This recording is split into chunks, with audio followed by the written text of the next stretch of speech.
अगर आप गरीब पैदा हुए तो ये आपकी गलती नहीं है, लेकिन अगर आप गरीबी मर गए ये आप ही की गलती है।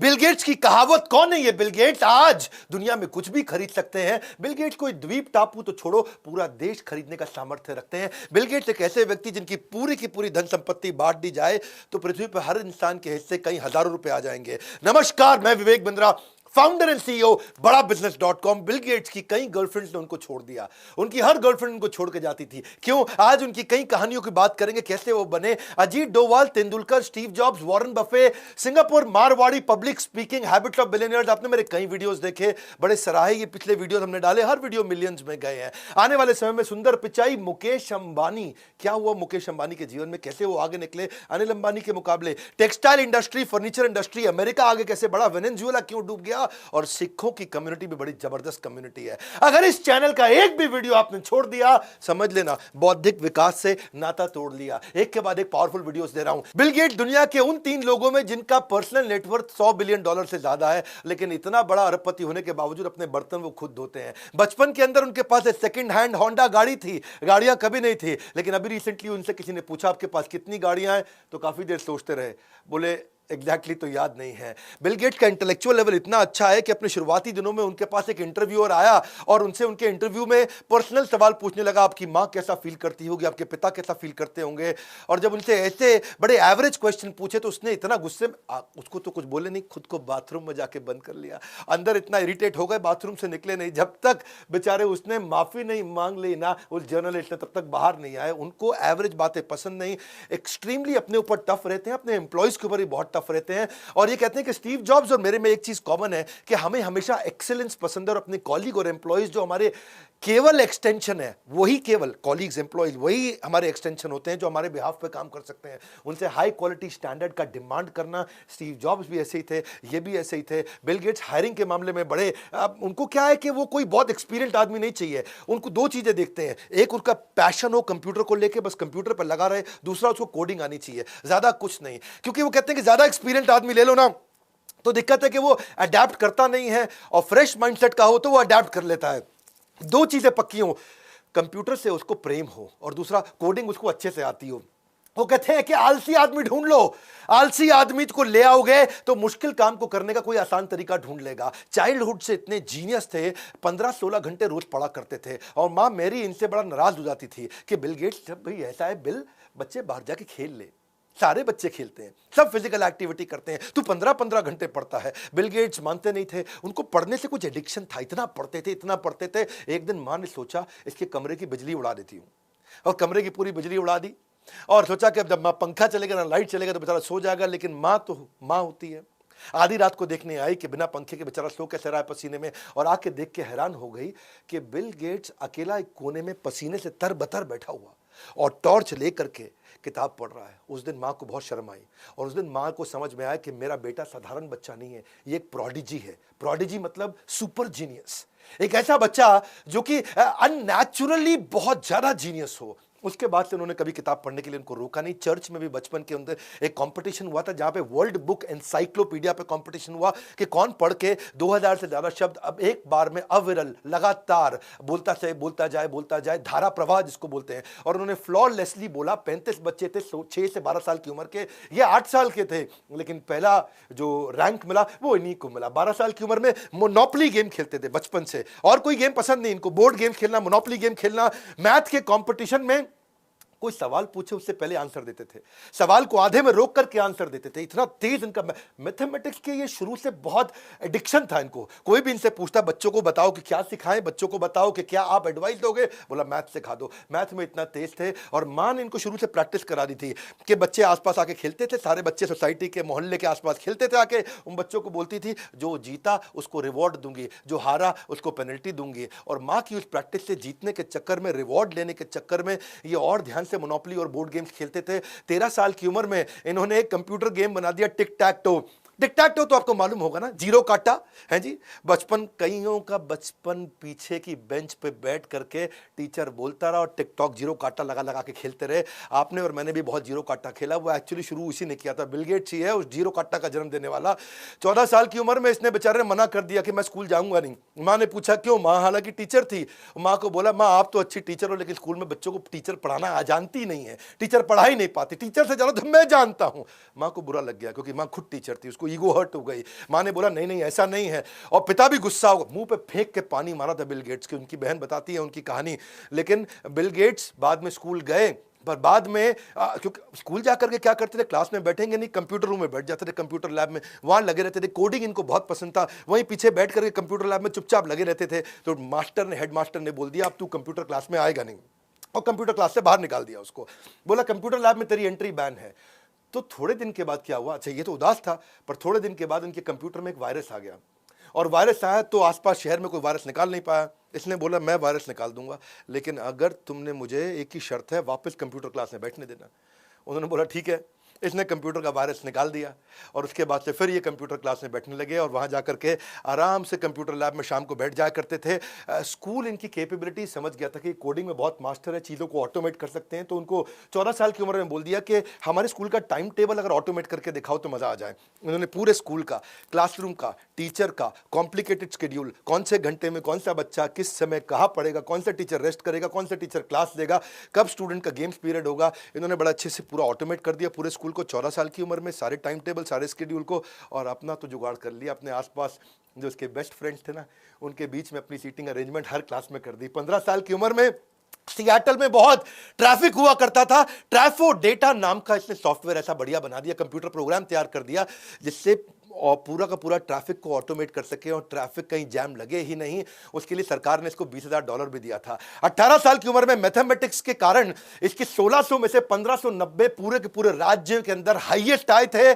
पिता ने इनको बोला तू हार्वर्ड चला जा, दुनिया का बेस्ट कॉलेज हार्वर्ड में जाके पढ़। ये हार्वर्ड गए और थोड़े दिन के अंदर हार्वर्ड छोड़ के आ गए। हार्वर्ड से ड्रॉप आउट हो गए, पर आगे चल के हार्वर्ड ने इनको कॉम्प्लीमेंट्री अपनी तरफ से ऑनररी, जिसको बोलते हैं डॉक्टरेट डिग्री भी दी। एक्सट्रीमिस्ट नेचर के हुआ करते थे, पढ़ने बैठेंगे तो पढ़ते रहेंगे, काम करने बैठेंगे तो काम करते रहेंगे, काम ऐसा करते रहेंगे कि वहीं ऑफिस में ही सो जाएंगे। 21 साल की उम्र में हार्वर्ड छोड़ के इन्होंने माइक्रोसॉफ्ट शुरू करी। 31 साल की उम्र में दुनिया के सबसे यंगेस्ट अरबपति बने। 13 साल तक लगातार वर्ल्ड रिचेस्ट रहे। 1995 से 2007 तक लगातार वर्ल्ड रिचेस्ट रहे। और इनफैक्ट फोर्ब्स ने 23 दफा दुनिया के सबसे बड़े अरबपतियों की रिपोर्ट छापी, और 23 में से 17 बार दुनिया के सबसे अमीर आदमी बिल गेट्स को ही बताया। इतना भयंकर फोकस, टाइटल आपने ठीक पढ़ा, इनकी हर गर्लफ्रेंड इनको छोड़ देती थी। ठीक बात है। एक्चुअली इनका बचपन का दोस्त है स्टीव बामर। ये उसको बोले स्टीव भाई, बोले हाँ बिल भाई।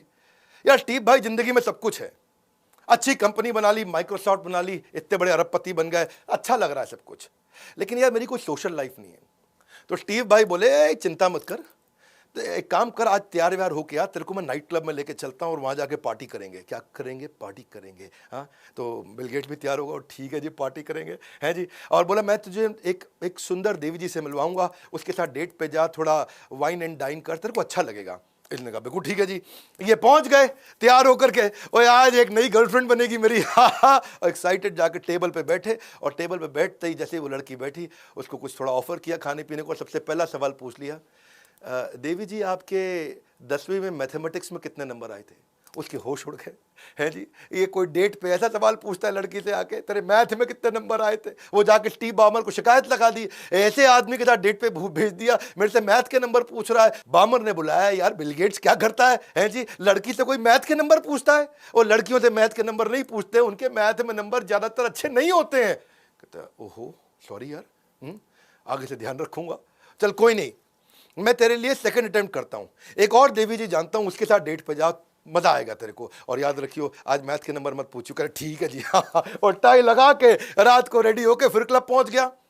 अब वो देवी जी आई और पहले ही सोच के गया था कि इससे इसके मैथ के नंबर नहीं पूछूंगा, और इसने जाकर उसको बोला और मैं तुम्हारे मैथ के नंबर नहीं पूछूंगा, ऐसा करते हैं मैं 10 सवाल देता हूं, हम दोनों बैठ के सॉल्व करते हैं, जो पहले सॉल्व कर गया वो जीत गया। वो बड़ा इरिटेट हो गई, ये क्या आदमी है, डेट पे आके मैथ के सवाल सॉल्व करने को बोल रहा है।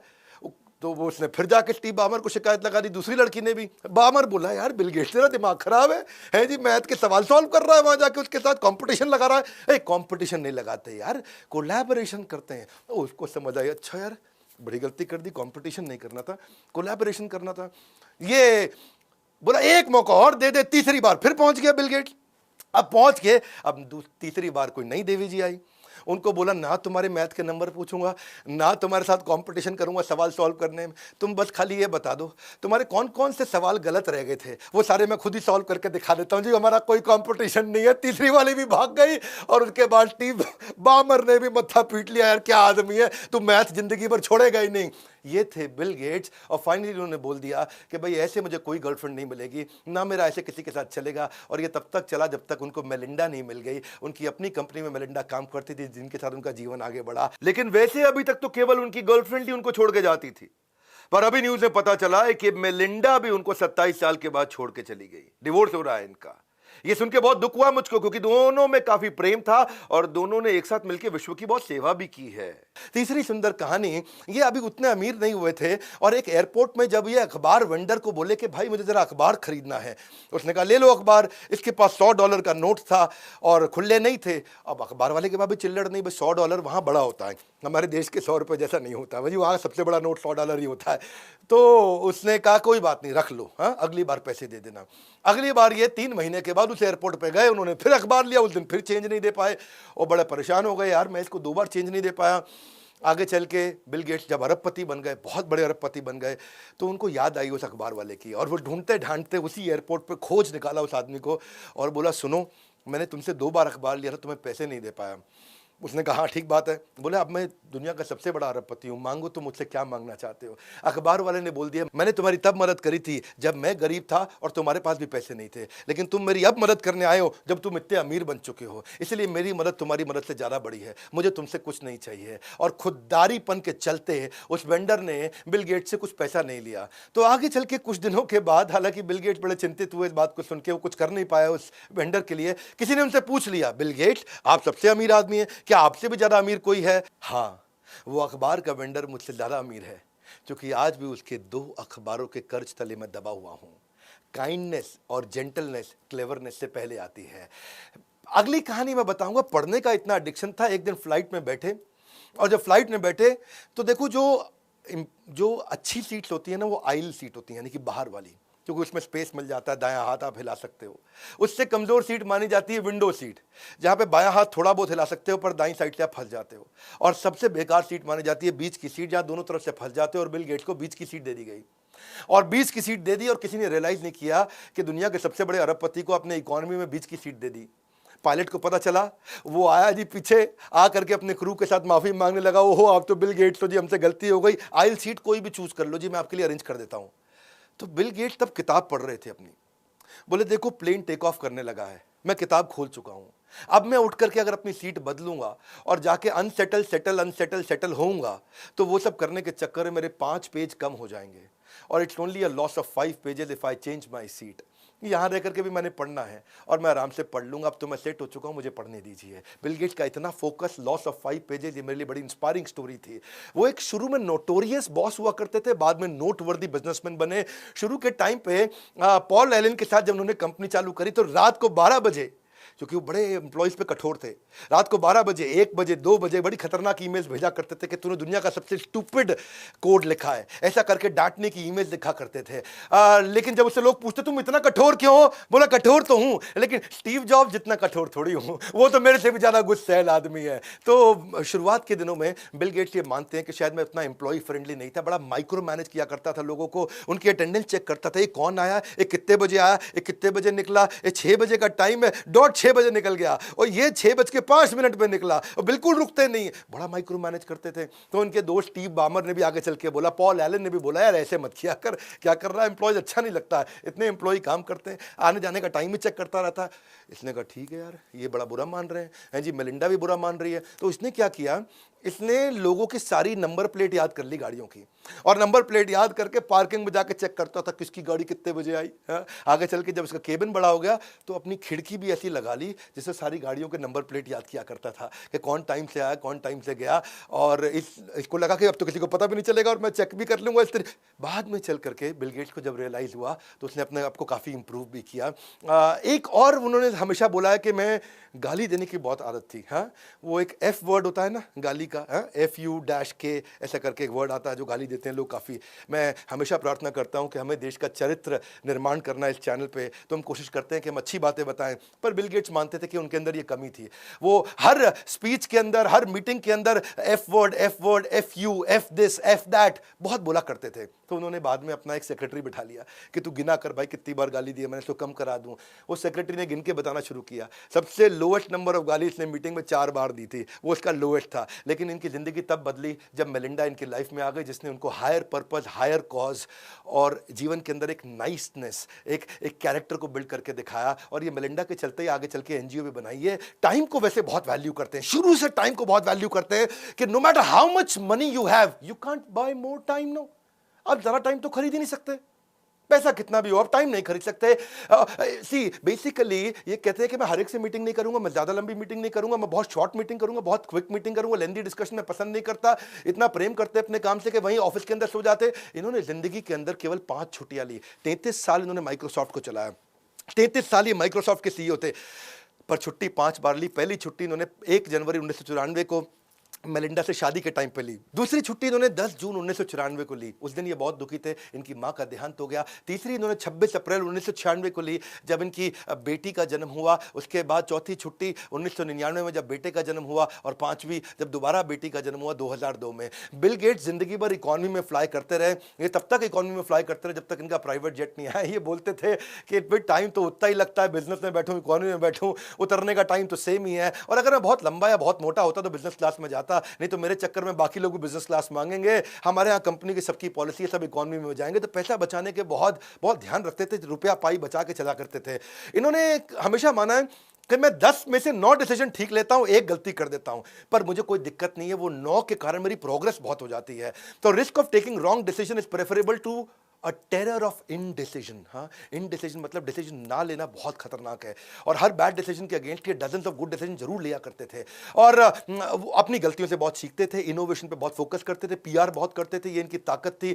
तो उनकी 5 गलतियां जो ये मानते हैं, उनमें से एक गलती थी कि ये कंट्रोल ऑल्ट डिलीट इन्होंने बनाया कंप्यूटर को लॉक करने के लिए। जबकि लाइनेक्स में क्या था, खाली सुपर और L दबा लो तो लॉक हो जाता था, पर मैक में क्या था, एप्पल में सिंगल की था लॉक करने का। इन्होंने बोला यार मैंने बड़ा कंज्यूमर अनफ्रेंडली बना दिया, कंट्रोल ऑल्ट डिलीट है, दूर दूर उंगलियां दबा के करना पड़ता है। दूसरी गलती ये मानते हैं कि सैस और क्लाउड कंप्यूटिंग और प्रोजेक्ट मैनेजमेंट के जो कम्युनिकेशन के जो प्लेटफॉर्म्स थे, हमने उसको प्रायोरिटी नहीं रखा माइक्रोसॉफ्ट में, वो गूगल और अमेजॉन ने हमसे पहले बना दिया। तीसरी ये गलती मानते हैं कि हमारा जो विंडोज ऑपरेटिंग सिस्टम है वो बाकी सब जगह सारे ऑपरेटिंग सिस्टम छोटे होते जा रहे थे, मशीन छोटी हो रही थी, मोबाइल छोटे हो रहे थे, और हमारे कंप्यूटर्स के साइजेस बढ़ते चले जा रहे थे। इस चक्कर में जब तक ये मोबाइल में भी पहुंचे, ये लेट पहुंचे मोबाइल के अंदर, और मोबाइल को भी नहीं मैनेज कर पाए, क्योंकि इनके यहां सब कुछ हमेशा बल्कि रहा है। चौथी गलती ये मानते हैं कि माइक्रोसॉफ्ट भी इंटरनेट टेक्नोलॉजी में लीडर बन सकता था, लेकिन ये क्या किया इन्होंने, ये अपने ब्राउजर वर्जन ठीक करते रहे और गूगल यूजर एक्सपीरियंस ठीक करता रहा इंटरनेट टेक्नोलॉजी में।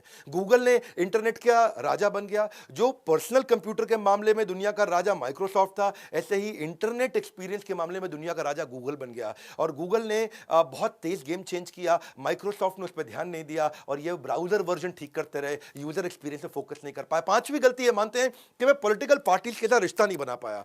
यूएस के अंदर पॉलिटिकल पार्टीज के साथ लॉबिंग नहीं कर पाने के कारण इनके ऊपर बहुत नाम खराब हुए। ये कहते थे अपने लिए, कंपनी के लिए, पॉलिटिक्स अपनी तरफ है, माइक्रोसॉफ्ट को अकेला छोड़ दो, हम माइक्रोसॉफ्ट हैं, हम अकेले चलेंगे, हमें किसी की जरूरत नहीं। और वहीं ये हुआ कि स्टीव जॉब्स की कंपनी अच्छे पॉलिटिकल रिलेशंस बना के रखती थी, और इनके ऊपर मोनोपोली का आरोप भी लगने लगा, और मोनोपोली के आरोप के चलते यूएस फेडरल गवर्नमेंट के साथ इनके झगड़े बढ़े, और इनको आगे चल के बहुत फाइन भी देने पड़े। बहरहाल बिल गेट्स अपनी गलतियों को मानते रहे हैं और सीखते रहे, तेजी से आगे बढ़े हैं, और ऐसा समय आया कि बड़ा अल्ट्रा लग्जूरियस मकान इन्होंने बनाया। इनके मकान की बहुत चर्चा होती है। वो कहते हैं, मैंने बताया ना आपको, if you are born poor it's not your mistake, but if you die poor it's certainly your mistake. अगर तू गरीब पैदा पैदा हुआ तेरी गलती नहीं है, तू गरीब मरा, सुन मेरी बात, ये केवल तेरी गलती है। इन्होंने दुनिया के सबसे सेफेस्ट घरों में घर बनाया। आप जानते हैं बकिंगम पैलेस, व्हाइट हाउस और किम जोंग यू, इन तीनों के मकान के बाद जो चौथा सबसे सेफ मकान है दुनिया का, वो बिल गेट्स का है। बिल गेट्स ने तो ऐसे मकान बनाया कि अपने लिए तो बड़ी जमीन ली, आजू बाजू के सारे मकान भी खरीद लिए। सेफ्टी के चक्कर में दूर दूर तक जितने मकान थे वो सारे खरीद लिए कि बोले मैं इसको इतना सेफ बनाऊंगा। $14.5 मिलियन की बाजू की प्रॉपर्टी ऐसे ही खरीद ली। हजारों लाखों $मिलियन का ये प्रॉपर्टी टैक्स देते हैं। और इन्होंने, इनके मकान में लकड़ी इतनी लगी है कि अगर सारी लकड़ी बेच दें तो कम से कम $150 मिलियन तो उनको लकड़ी बेचने का मिल जाएगा। अपने सारे विजिटर जो भी इनके मकान में आते हैं उसके साथ में एक माइक्रो चिप डाल देते हैं। वो माइक्रो चिप से ट्रैक कर सकते हैं अंदर ही अंदर कि वो मेरे मकान में घुस के कहाँ कहाँ जा रहा है, उसकी सारी मूवमेंट को ट्रैक कर सकते हैं। Flood proof, cyclone proof, earthquake proof, heat proof, cold proof, हर चीज़ का प्रूफ। ज़बरदस्त मकान उन्होंने बनाया। इनके घर के अंदर इलेक्ट्रीशियन, प्लम्बर, कारपेंटर, तरह तरह के chef, gardener, housekeeping, security guard, CCTV camera operator, इनके doctor, physiotherapist, fitness trainer, dietitian, general practitioning जो डॉक्टर्स होते हैं, वो सब मिला के लगभग 1200 एम्प्लॉई है इनके मकान के अंदर है जी। आज तक मुकेश अंबानी के बारे में जानते थे, उनके मकान के बारे में 2-4 लाइन और बताऊं। पेड़ों को पानी देने के लिए सब कुछ ऑटोमेट कर दिया है। इलेक्ट्रॉनिकली सारे पेड़ों को मॉनिटर किया जाता है। जो भी सूख गया उसको पानी अपने आप मिल जाता है। अंदर चॉकलेट और आइसक्रीम के लिए तो अलग ही कमरे बना दिए हैं। हर कमरे के साथ में किचन जरूर रखते हैं। इनको ना गर्म खाने का शौक है और मकान इतना बड़ा है कि अगर एक किचन से दूर के कमरे में अगर खाना लेके जाना ठंडा हो जाता है। और गर्म खाने के शौकीन होने के चलते आज जिस कमरे में बैठा हूं उसी के किचन से मेरा खाना बन के आएगा। हाईटेक सेंसर सिस्टम पूरा बना दिया है सर्दी गर्मी को मैनेज करने के लिए। प्राइवेट बीच अपने घर के साथ बना लिया जिसकी रेत को कैरेबियन आइलैंड से हर साल इंपोर्ट करके रेत भी बाहर से लेकर के आते हैं।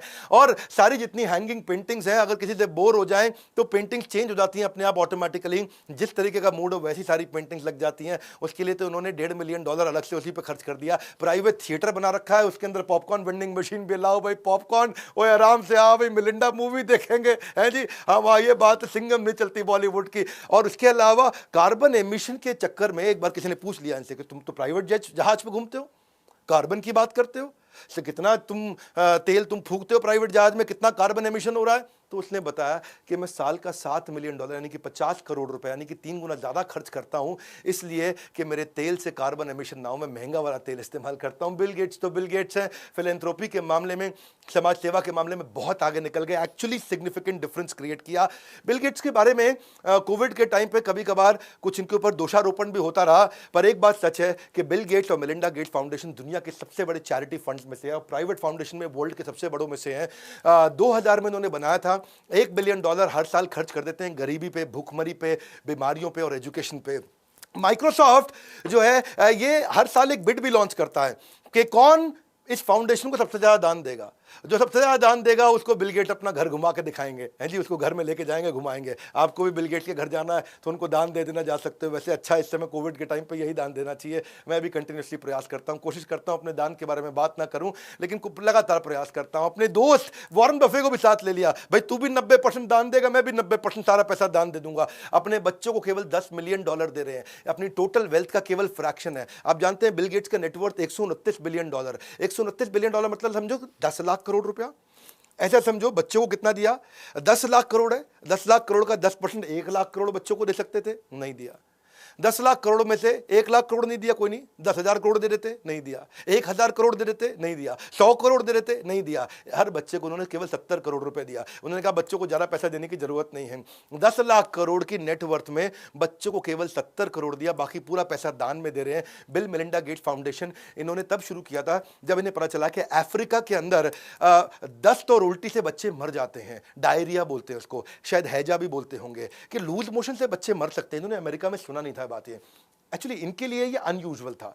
जैसे कोई आपको बोले संडे के बाद ट्यूसडे आ गया, आप कहोगे अरे पागल है क्या, संडे के बाद मंडे आता है, ट्यूसडे नहीं आता। ऐसे ही जैसे इनको पता चला कि दस्त उल्टी के कारण कोई बच्चा मर गया तो उनको लगा यार अमेरिका में कभी ऐसा नहीं हुआ आज तक, हम आज इतनी उम्र हो गई हमारी और आज तक हमने कभी सुना नहीं। तो इसलिए तब इन्होंने डिसाइड किया कि बिल मेलिंडा गेट्स फाउंडेशन की मदद से अफ्रीका में, इंडिया में, थर्ड वर्ल्ड कंट्रीज में जाके हम काफ़ी काम करेंगे। और फिर ऐसा ही हुआ, ये यहां पे आए, इन्होंने एचआईवी के ऊपर भी इंडिया में काफी काम किया, 6 लाख नए इन्फेक्शन एचआईवी के होने से बचा लिए और पोलियो को खत्म किया। 23 लाख वॉलंटियर उन्होंने बनाए जिससे 17 करोड़ बच्चों को पोलियो की दवाई दी। और 2014 में खुशखबरी ये कि डब्ल्यूएचओ ने अनाउंस किया कि इंडिया कंप्लीटली पोलियो फ्री हो चुका है। एक्चुअली इन्होंने बिहार और उत्तर प्रदेश पे फोकस किया क्योंकि 30 करोड़ की पॉपुलेशन वहीं थी, और बिहार और उत्तर प्रदेश से शुरू करता हूं। ये विजनरी रिस्क टेकर भी रहे हैं, इन जिंदगी में बड़े बड़े रिस्क भी लिए हैं इन्होंने। माइक्रोसॉफ्ट अपने कंपटीशन को इसीलिए खत्म कर सका क्योंकि रिस्क लेकर के they always used to think ahead of time. इनकी एक कहावत है, वो क्या है, अगर आप आगे रहना चाहते हो तो आगे की सोचो। अंग्रेजी में क्या बोलते हैं, if you want to get ahead in business think ahead. बड़ा ये मेरे लिए पर्सनल इंस्पिरेशन है, ये कहावत मुझको बहुत पसंद है। अगर आगे रहना चाहते हो तो आगे की सोचो। हमने भी ये बड़ा बिजनेस में प्रयास किया, इसलिए हम भी कैटेगरी क्रिएटर हैं। बहरहाल ये कहते हैं कि मैं $1 मिलियन या $100 मिलियन मैं कितना भी इन्वेस्ट करूंगा, डेटा बहुत एनालाइज करता हूं, मुझको डेटा एनालाइज करना बहुत पसंद है। तो डेटा एनालाइज करके ही रिस्क लेते हैं। और ये क्या कहते हैं, मैं इनके 5 रिस्क बताता हूं जिंदगी के सबसे बड़े। ये कहते हैं कि sometimes to do big you have to take big risk also. पर इनके कैलकुलेटेड रिस्क, पहला रिस्क इन्होंने लिया जब इन्होंने हार्वर्ड को छोड़ दिया और हार्वर्ड ने आगे चल के इनको ऑनररी डॉक्टरेट भी दिया। दूसरा रिस्क इन्होंने लिया 1980 में जब इनकी आईबीएम के साथ डील हुई। इन्होंने अपना ऑपरेटिंग सिस्टम बना दिया था माइक्रोसॉफ्ट का, और आईबीएम ने बोला भाई बिल्लू भैया तुम्हारा ऑपरेटिंग सिस्टम बहुत बढ़िया, हमको दे दो। बोले दे देंगे। बोला कितना पैसा? तो ये सब बड़े खुश हुए, स्टीव बामर, इनके साथ के सब लोग बहुत खुश हुए कि भाई सॉफ्टवेयर आईबीएम ले जाएगा, अपने कंप्यूटर में डालेगा और हमको बहुत पैसा मिल जाएगा। बोले नहीं नहीं नहीं नहीं, हर कंप्यूटर का अलग पैसा लूंगा। सुनिए मेरी बात, एक साथ पैसा नहीं चाहिए। हर कंप्यूटर पे जब जब तुम अपने आईबीएम के अंदर मेरा सॉफ्टवेयर यूज करोगे, मुझको रॉयल्टी फीस चाहिए, और तुमको ही नहीं बाकी सबको भी बेचूंगा आगे चल के। और इस रॉयल्टी के चलते इन्होंने जिसने मशीन बनाई, जिसने कंप्यूटर बेचा, उसके अंदर सॉफ्टवेयर इनका और इनको रॉयल्टी फी मिलती रही। वो रिस्क था। आईबीएम हो सकता है इनको डील को मना कर सकता था, इनके सारे पार्टनर दोस्तों ने बोला था, एम्प्लॉयज ने बोला था अरे एक बार में पैसा ले लेना, मुझे मारेंगे जिंदगी में। लेकिन इन्होंने एक मुश्त ना लेने की जगह रॉयल्टी का फोकस किया तो पूरी दुनिया कैप्चर कर गए। तीसरा इनका रिस्क था कि इन्होंने, एप्पल ने जब अपना ऑपरेटिंग सिस्टम 84 में लॉन्च किया, सबने बोला तू अलग कर भैया, तेरा चलेगा नहीं, एप्पल बहुत तेज आदमी है, स्टीव जॉब्स है वहां पे। लेकिन इन्होंने उसके साथ ही अपना भी ऑपरेटिंग सिस्टम लॉन्च कर दिया, और इनका ऑपरेटिंग सिस्टम ओपन मॉडल पे काम करता था, जबकि एप्पल केवल एप्पल की मशीन्स पे चलता था, और इसके कारण इनको सफलता मिली, और ये पर्सनल कंप्यूटर में 90% मार्केट लेगा। चौथा रिस्क इन्होंने, जब 2008 में माइक्रोसॉफ्ट को छोड़ करके स्टीव बामर के हाथ में कंपनी पकड़ा करके इन्होंने मेलिंडा गेट्स, जो बिल मेलिंडा गेट फाउंडेशन इतनी एनजीओ चलाने के लिए चले गए थे, वो रिस्क था। लेकिन स्टीव बामर और उसके बाद हमारे इंडिया के सत्या नडेला, माइक्रोसॉफ्ट आज भी अच्छा चल रहा है। 5वां रिस्क इनका था कि जब इन्होंने $5.5 बिलियन पोलियो के लिए खर्च किए थे, उसमें काफी पैसा इंडिया में इन्होंने लगाया था। $5.5 बिलियन, आप भी समझ सकते हैं मेरी बात को। लगभग 35-40 हजार करोड़ रुपया इन्होंने पोलियो को खत्म करने लगाया, जिसमें बड़ा रिस्क भी था, कोई गारंटी नहीं थी। लेकिन केवल वो लोग बहुत दूर तक जाते हैं जो लगातार सीखते हैं। ये अपने डेटा को एनालाइज करके लगातार सीखते भी रहे, सीखने की आदत इनकी जबरदस्त। 5 से 7 किताबें ये हर टॉपिक पर जब बोलना पड़े तो पढ़ लेते हैं। 50 से 100 किताबें हर साल पढ़ लेते हैं। जब बच्चे इनके साथ हॉस्टल में डॉर्मेट्री के अंदर प्लेबॉय पढ़ा करते थे तो उस समय ये फॉर्च्यून मैगजीन पढ़ते थे कि दुनिया के सबसे बड़े अरबपति कौन है। एक्चुअली टी बामर से कॉलेज में इनकी दोस्ती भी, फॉर्च्यून मैगजीन इनको जब पढ़ते हुए देखा ना, तभी इनकी दोस्ती भी हो गई थी। और ये थिंक ब्रेक भी लेते हैं, हर साल 1 हफ्ते की थिंक ब्रेक लेते हैं, और उस 1 हफ्ते में केवल किताबें पढ़ते हैं और कुछ नहीं पढ़ते, कुछ नहीं करते हैं। सीखने वाला व्यक्ति जीतता है, ये बात समझ लीजिए। दुनिया का हर लीडर एक बहुत जबरदस्त रीडर है, बहुत जबरदस्त लर्नर है। हमने इसको आईबीसी के अंदर इनको घोट करके डाला है। आईबीसी